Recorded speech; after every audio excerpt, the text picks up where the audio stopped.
Hi there, I'm Gabrielle Nicolay from Speech Kids. I'm a speech language pathologist with 2 decades of experience helping very young children learn how to talk and helping their parents to better understand their children.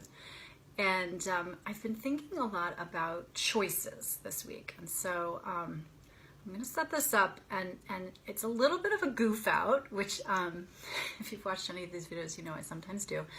But I want you to stay with me if you can, and because I think at the end it's interesting. So here's about choices.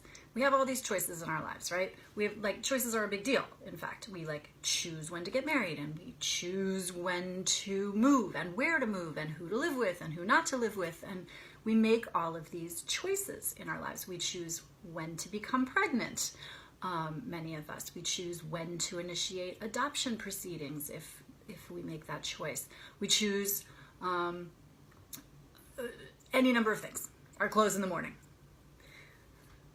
But since we're talking about children and child development and being parents of small children, we don't choose who shows up in our house after we've given birth.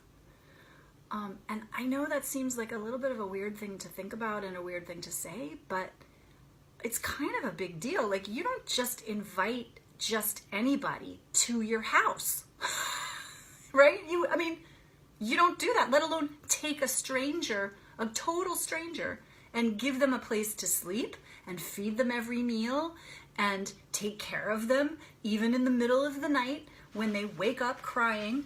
Now, again, these are babies we're talking about, and so, obviously it's a little bit different than walking outside and asking the adult on the street to come in and move into your house. Okay, I get that.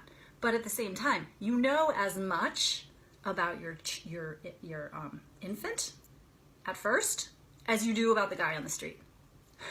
And I don't know that we ever think about that. So that's a little nugget. But so inherent in that sort of weird idea is the idea that we didn't choose, right, the person who showed up, and so now we have to begin the process of uncovering who that person is.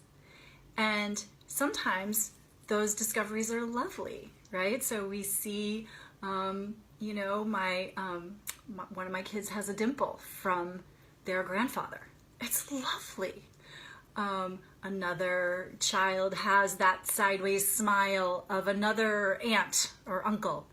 There are these physical traits and also sort of mannerisms or looks that come out that are clearly genetically coded, and that's super interesting and fun to see. But there are also these traits that are maybe less attractive. Things like the way that your 2 or 3-year-old always falls apart when you tell them no. And part of that is the fact that they're 2, and part of it is the fact that they don't like to be hemmed in. They don't want to be told they can't do something because it means they want to do that exact thing, and they always want to do the opposite. And maybe that's a little bit like you. And maybe that's actually the thing about yourself that bothers you most. And so, and this is true for me too. So there are a couple of things that my kids do where I think, oh gosh, that is I can tell that you are feeling this in exactly the same way that I would feel this. And I wish that didn't have to happen because it's really hard for me. And I can tell it's really hard for you. And having to watch my kids go through an experience in the same way that I would go through it is really, really gut-wrenching sometimes. And so as parents, we can choose. Here's the part that we can choose.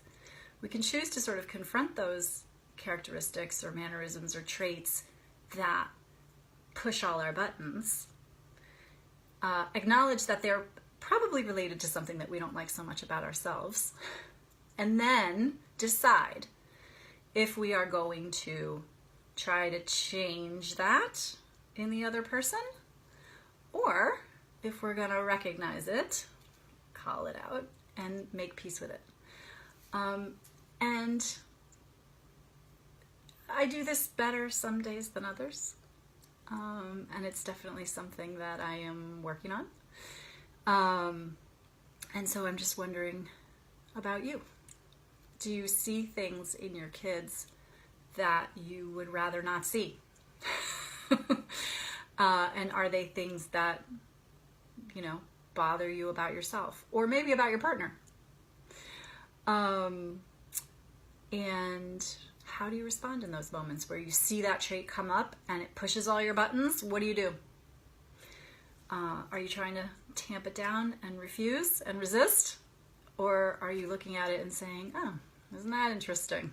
Okay, something to be learned here. Becoming a parent is like the prime opportunity to start looking at all of your own stuff. And it can be a really great, hard, wonderful journey. So anyway, just some thoughts for today on choice. Take care. I'd love to hear from you. Bye-bye.